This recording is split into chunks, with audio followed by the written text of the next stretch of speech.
ನೋಡಪ್ಪ ನೋಡ್ರಿ ಪಾಪ ಹುಡುಗ ಎಳಸು ಅವನಿಗಿನ್ನ ಅನುಭವ ಇಲ್ಲ. ನಾನು ಅವನ ಹತ್ರ ಮಾತಾಡೋಕ್ಕೆ ಹೋಗಲ್ಲ. ಇಡೀ ಪ್ರಪಂಚ ಎಲ್ಲಿದೆ ಅಂತ ಆತ ಇನ್ನೂ ಗೊತ್ತಿಲ್ಲ. ಅವ್ರಿಗೆ ಟನಲ್ ಬೇಡ ಯಾರು ಹೇಳಕ್ಕೆ. Who is he?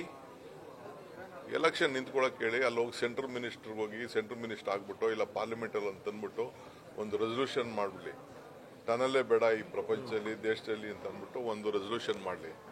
ಸುಮ್ಮನೆ ಏನೋ ಹೋಗ್ಲಿ ಅಂತ ನಾನೊಂದು ಮಾತಾಡೋಕ್ಕೆ ಒಂದು ಚಾನ್ಸ್ ಕೊಟ್ರೆ ಏನೇನೋ ಮಾತಾಡ್ತಾರೆ. ನಾನು ಹೇಳಿದ್ದು ಗಂಡ ಫ್ಯಾಮಿಲಿ ಸೋಷಿಯಲ್ ಪ್ರಾಬ್ಲಮ್ ಅಂತ ಮೆಟ್ರೋಮನಿಯಲ್ ಇಶ್ಯೂನ ಈ ಕಾರಲ್ಲಿ ಬಿಟ್ಬಿಟ್ಟು ಕಾರಲ್ಲಿ ಯಾಕೆ ಓಡಾಡ್ತಾ ಇದ್ದೀನಿ ಅಂತ, ಮೆಟ್ರೋಲ್ ಓಡಾಡಲಿ, ಗೌರ್ಮೆಂಟ್ ಬಸ್ಸಲ್ಲಿ ಓಡಾಡಲಿ, ಎಲ್ಲವರು MLAಗಳು ಮಂತ್ರಿಗಳು ಎಲ್ಲರೂ ಮೆಟ್ರೋಲೇ ಓಡಾಡಲಿ. ಯಾರು ಬೇಡ ಅಂತ ಹೇಳ್ತಾ ಇದ್ದಾರೆ? ಆಟೋ ರಿಕ್ಷಾಲೇ ಓಡಾಡಲಿ, ಪಬ್ಲಿಕ್ ಟ್ರಾನ್ಸ್ಪೋರ್ಟಲ್ಲೇ ಓಡಾಡಲಿ, ಕಾರ್ ಹಾಕಬೇಕು. ಎಷ್ಟು ಲಕ್ಷ ಕಾರ್ ಇದೆ ಬೆಂಗಳೂರು ನಗರದಲ್ಲಿ? 1,30,00,000 ವೆಹಿಕಲ್ಸ್ ಬೆಂಗಳೂರಲ್ಲಿ ಇದೆ. ಅವೆಲ್ಲ ಅರ್ಥ ಮಾಡ್ಕೊಳ್ಬೇಕು. ನಾವು ಲ್ಯಾಂಗ್ವೇಜ್ ಯೂಸ್ ಮಾಡಿದ್ರು ಸರ್. DCM ಅವರು ಮದುವೆ ಮಾಡಿಸೋದಕ್ಕೋಸ್ಕರ ಈ ಪ್ರಾಜೆಕ್ಟ್ ಅನ್ನು ತಗೊಂಡಿದ್ದಾರೆ. ಅದಕ್ಕೆ ನಾನು ಹೇಳ್ತಾ ಇರೋದು ಎಳಸು ಅಂತ, ಖಾಲಿ ಟ್ರಂಕು ಅಂತ.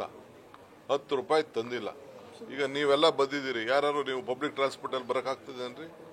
ನೀವೆಲ್ಲ ನಿಮ್ ಗಾಡಿಲೇ ತೆಗೆದುಕೊಂಡು ಬರಬೇಕು, ನಿಮ್ ಕ್ಯಾಮ್ರಾ ಹಿಡ್ಕೊಂಡು ಬರಬೇಕು, ಇನ್ನೊಂದು ಬರಬೇಕು. ಪ್ರತಿಯೊಂದು ಮಗು ಕರ್ಕೊಂಡು ಹೋಗ್ಬೇಕಾದ್ರು ಪೇರೆಂಟ್ಸು ಸ್ಕೂಲ್ ಬಸ್ಸಲ್ಲಿ ಕಳಿಸ್ತಾರೆ. ಪಬ್ಲಿಕ್ ಟ್ರಾನ್ಸ್ಪೋರ್ಟ್ ಕಳಿಸು ಅಂತ ಹೇಳಕ್ಕಾಗ್ತದ? ನಾವು ಇದನ್ನೆಲ್ಲ ಮೆಟ್ರೋಲ್ ಕಳಿಸು ಅಂತ ಹೇಳಕ್ಕಾಗ್ತದ? ಅವೆಲ್ಲ ಆಗದೆ ಹೋದ ಕತೆ. ಕೆಲ್ಸಕ್ಕೆ ಹೋದವ್ರು ಹೋಗ್ತಾರೆ. ಮೆಟ್ರೋ ಸಿಸ್ಟಮ್ನ ನಮ್ಮ ರಾಜ್ಯದಲ್ಲಿ ಇವ್ರೇನು ತೆಗೆದುಕೊಂಡು ಬಂದಿಲ್ಲ, ಕಾಂಗ್ರೆಸ್. ಆಯ್ತಪ್ಪ, ನಿನ್ಗೆ ಅಧಿಕಾರ ಇತ್ತಲ್ಲ, ನೀನೇನು ಮಾಡಿದ್ಯಾ? ನಿಮ್ಮ ಗೌರ್ಮೆಂಟ್ ಏನು ಮಾಡ್ತು? ಎಷ್ಟು ಪಿಲ್ಲರ್ ಹಾಕಿದ್ದೀರಾ? ಎಷ್ಟು ಹಣ ತಂದಿದ್ದೀರಾ? ಮೆಟ್ರೋಲ್ಗೆ 12% 11% ದುಡ್ಡು ಕೊಡ್ತಾ ಇದ್ದಾರೆ.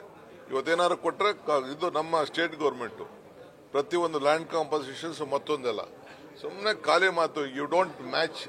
ಅವ್ರ ಬಗ್ಗೆ ನನ್ನ ಹತ್ರ ಯಾವ ಪ್ರಶ್ನೆನೂ ಕೇಳಕ್ ಹೋಗಬೇಡಿ. Is waste material according to me. ಅವ್ರ ಪಾರ್ಟಿಲಿ ಕೆಲವು ಸೀನಿಯರ್ ಲೀಡರ್ಸ್ ಇದ್ದಾರೆ, ಅವ್ರಿಗೆ ಅರ್ಥ ಆಗ್ತದೆ. ಅಶೋಕ್ ಅರ್ಥ ಆಗ್ತದೆ, ಅಶ್ವತ್ಥನಾರಾಯಣ್ಗೆ ಅರ್ಥ ಆಗ್ತದೆ, ಬೊಮ್ಮಾಯಿಯವ್ರಿಗೆ ಅರ್ಥ ಆಗ್ತದೆ. ಇನ್ನು ಅಂಥವ್ರು ಬೇಕಾದ್ರೆ ಉತ್ತರ ಕೊಡೋಣ. ನಮ್ಮ ಜಗದೀಶ್ ಶೆಟ್ಟರ್ ಬೇಕಾರೆ ಅವ್ರು ಇದನ್ನು ಮಾಡಿ ಅಂತ ಹೇಳ್ತಾ ಇದ್ದಾರೆ, ಟ್ರಾಮ್ ಮಾಡಿ ಅಂತ ಹೇಳ್ತಾರೆ. ಸಾಧ್ಯನಾ? ಆಮೇಲೆ ಇದರಲ್ಲಿ ಅದೇನೋ ಇದನ್ನ ಪಾಪ ಜಗದೀಶ್ ಶೆಟ್ಟರ್ ಟ್ರೈ ಮಾಡಿದ್ರು ಅವ್ರ ಊರಲ್ಲಿ. ಯಾವುದೋ ಇದನ್ನ BRTS ಮಾಡಕ್ಕೆ ಜಾಗ ಇದೆಯಾ ಇಲ್ಲಿ? ಅವ್ನಿಗೆ ಲ್ಯಾಂಡ್ ಕಾಂಪನ್ಸೇಷನ್ ಎಷ್ಟಾಗಬೇಕು ಅನ್ನೋದು ಅವ್ನಿಗೆ ತಲೆಲೇ ಇಲ್ಲ. ಅವ್ರಿಗೆ ಅದು ಫ್ಲಾಪ್ ಆಯ್ತು. ಅಲ್ಲಿ ಅಲ್ಲ, ತಲೆನೇ ಇಲ್ಲ.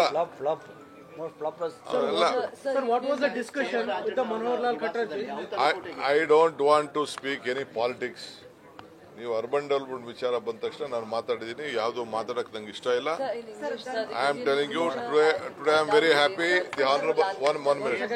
Mohanlal Khattar Saab has come. I am very happy. He has come here to review.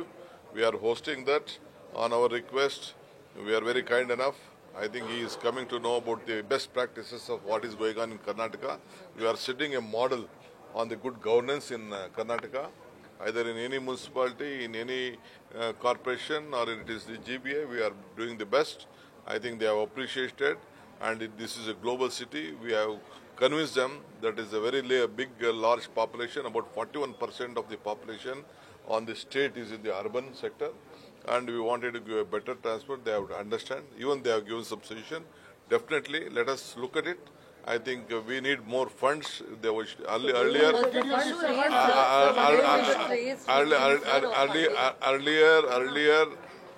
we had various schemes from the central government. Now they have stopped. But now they have requested. Let us see. Karnataka, Puducherry. ಇದು ಮಂತ್ರಿಗಳು ಮತ್ತು officers ಸಭೆಯನ್ನ ಇವತ್ತು ಮೋಹನ್ ಲಾಲ್ ರವರು, ನಮ್ಮ central minister, power minister Manohar Lal ಅವರು ತೆಗೆದುಕೊಂಡಿದ್ರು. ಇನ್ನ ಚರ್ಚೆ ಬೇಕಾದಷ್ಟು ನಡೀತಾ ಇದೆ.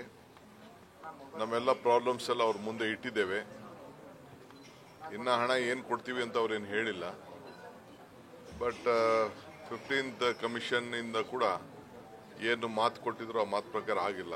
ಈಗ 16ನೇ ಕಮಿಷನ್ಗೂ ಕೂಡ 16th ಕಮಿಷನ್ಗೆ ಕೆಲವು ಪ್ರಪೋಸಲ್ಸ್ ಎಲ್ಲ ಇಟ್ಟಿದ್ದೇವೆ. ಸೊ ಎಲ್ಲ ನಮ್ಮ ಅರ್ಬನ್ ಬೆಂಗಳೂರು ಸಿಟಿ ಒಂದೇ ಅಲ್ಲ, ಪಟ್ಟಣಗಳು ಮತ್ತು ಕಾರ್ಪೊರೇಷನ್ಗಳು, ಅರ್ಬನ್ ಲೋಕಲ್ ಬಾಡೀಸ್ ಕೆಲವು ಅನೇಕ ವಿಚಾರಗಳನ್ನು ಸಪ್ರೇಟ್ ಮೀಟಿಂಗು, ಒಂದೊಂದು ರಾಜ್ಯದೇ ಸಪ್ರೇಟ್ ಮೀಟಿಂಗ್ ಕೂಡ ಅವ್ರು ಮಾಡಿದ್ದಾರೆ. ಅವರ ಪ್ರಾಕ್ಟೀಸಸ್ ತಿಳಿಸಿದ್ದಾರೆ, ನಮ್ಮ ಪ್ರಾಕ್ಟೀಸಸ್ ನಾವು ತಿಳಿಸಿದ್ದೇವೆ. ನಾವು ಬೇರೆ ರಾಜ್ಯಗಳಿಗೆ ಲೆಕ್ಕ ಹಾಕೊಂಡ್ರೆ ನಮ್ಮ ರಾಜ್ಯ ಬಹಳ ವ್ಯವಸ್ಥಿತವಾಗಿ ಅರ್ಬನೈಸೇಷನ್ ವಿಚಾರದಲ್ಲಿ ನಮ್ಮ ಪ್ರಾಕ್ಟೀಸಸ್ ಬಹಳ ಮುಂದಿದೆ. ಆ ವಿಚಾರ ಎಲ್ಲ ನಾವು ಮಾತಾಡಿದ್ದೀವಿ. ಅವರು ಫೈನಾನ್ಸ್ ಲಾಸ್ಟಲ್ಲಿ ಏನು ನಮಗೆ ಹಣ ಕೊಡ್ತೀವಿ ಅಂತ ಹೇಳ್ತಾರೆ, ಯಾವ ರೀತಿ ಮಾಡ್ತಾರೆ ಅದರಾದ್ಮೇಲೆ ಮಾಡ್ತೀವಿ. ಬಟ್ ನಮ್ದೆಲ್ಲ ಏನೇನು ನಾವು ತೆಗೆದುಕೊಂಡಿದ್ದೇವೆ, ರಿಫಾರ್ಮ್ಸ್ ಏನು ತೆಗೆದುಕೊಂಡಿದ್ದೇವೆ, ಎಲ್ಲ ಜನರ ಆಸ್ತಿ ಗ್ಯಾರಂಟಿ ಬಗ್ಗೆ ನಾವು ತೆಗೆದುಕೊಂಡಿದ್ದೇವೆ. ಎ ಖಾತಾಯಿಂದ ಬಿ ಖಾತಾ ಮಾಡೋದ ಬಗ್ಗೆ ಏನು ನಾವು ತೆಗೆದುಕೊಂಡಿದ್ದೇವೆ, ಏನು ನಮ್ಮ ಟನಲ್ ರೋಡ್ಸ್ ಬಗ್ಗೆ ಏನು ನಾವು ತೆಗೆದುಕೊಂಡಿದ್ದೇವೆ, ಫ್ಲೈಯರ್ಸ್ ಬಗ್ಗೆ ತೆಗೆದುಕೊಂಡಿದ್ದೇವೆ. ಎಲ್ಲದಕ್ಕೂ ಅವ್ರು ಭಾಳ ಮೆಚ್ಚುಗೆಯನ್ನು ವ್ಯಕ್ತಪಡಿಸಿದ್ದಾರೆ. ಮುಂದಕ್ಕೆ ಅವರು ನಮಗೆ ಎಲ್ಲ ಥರದ, ಯಾಕೆಂದರೆ ಬೆಂಗಳೂರು ಭಾಳ ಇಂಪಾರ್ಟೆಂಟ್ ಇದೆ, ಗ್ಲೋಬಲ್ ಸಿಟಿ ಇದೆ ಅಂತೇಳಿ ಪ್ರೈಮ್ ಮಿನಿಸ್ಟರ್ ಹೇಳಿದ ಮಾತನ್ನು ಮತ್ತೆ ಅವರು ರಿಪೀಟ್ ಮಾಡಿದ್ದಾರೆ. ಸೊ ಅದಕ್ಕೆ ಎಲ್ಲರೂ ಸಹಕಾರವನ್ನು ಕೊಡಬೇಕಾಗಿದೆ. ಸೊ ಅವ್ರು ಏನು ಫಸ್ಟಲ್ಲಿ ಏನು ಕೊಡ್ತಾರೆ ಲಾಸ್ಟಲ್ಲಿ ಅವರು ತಿಳಿಸ್ತಾರೆ ಅಂತ ನಾನು ಭಾವಿಸ್ಕೊಂಡಿದ್ದೇನೆ. ನಮ್ಮ ಬೈರತಿ ಸುರೇಶ್ ಅವರು ಮತ್ತು ನಮ್ಮ ರಹೀಮ್ ಖಾನ್ ಅವರು ಕೂಡ ಅವರವರ ಡಿಪಾರ್ಟ್ಮೆಂಟ್ ಸಂಬಂಧಪಟ್ಟಂತೆ ಏನಾಗಬೇಕು, ನಗರಗಳಲ್ಲಿ ಯಾವ ರೀತಿ ಬದಲಾವಣೆಗಳನ್ನು ತರಬೇಕು ಅನ್ನೋದು ಕೂಡ ಅವರು ತಿಳಿಸಿದ್ದಾರೆ. ನಿರ್ಭೀತ, ನಿಷ್ಪಕ್ಷಪಾತ, ವಿಶ್ವಾಸಾರ್ಹ ಸುದ್ದಿಗಳಿಗೆ ಮತ್ತೊಂದು ಹೆಸರಾಗಿರೋ ನ್ಯೂಸ್18 ಕನ್ನಡ ಈಗ ಆಪ್ನಲ್ಲೂ ಲಭ್ಯ ಇದೆ. ದಯವಿಟ್ಟು ಇಲ್ಲಿರೋ QR ಕೋಡ್ ಅನ್ನು ಸ್ಕ್ಯಾನ್ ಮಾಡಿಕೊಂಡು ಆಪ್ ಡೌನ್ಲೋಡ್ ಮಾಡೋದಕ್ಕೆ ಮರಿಬೇಡಿ. ನಿಮ್ಮ ಬೆಂಬಲ ಹೀಗೆ ಸದಾ ನಮ್ಮೊಂದಿಗಿರಲಿ. ಧನ್ಯವಾದ.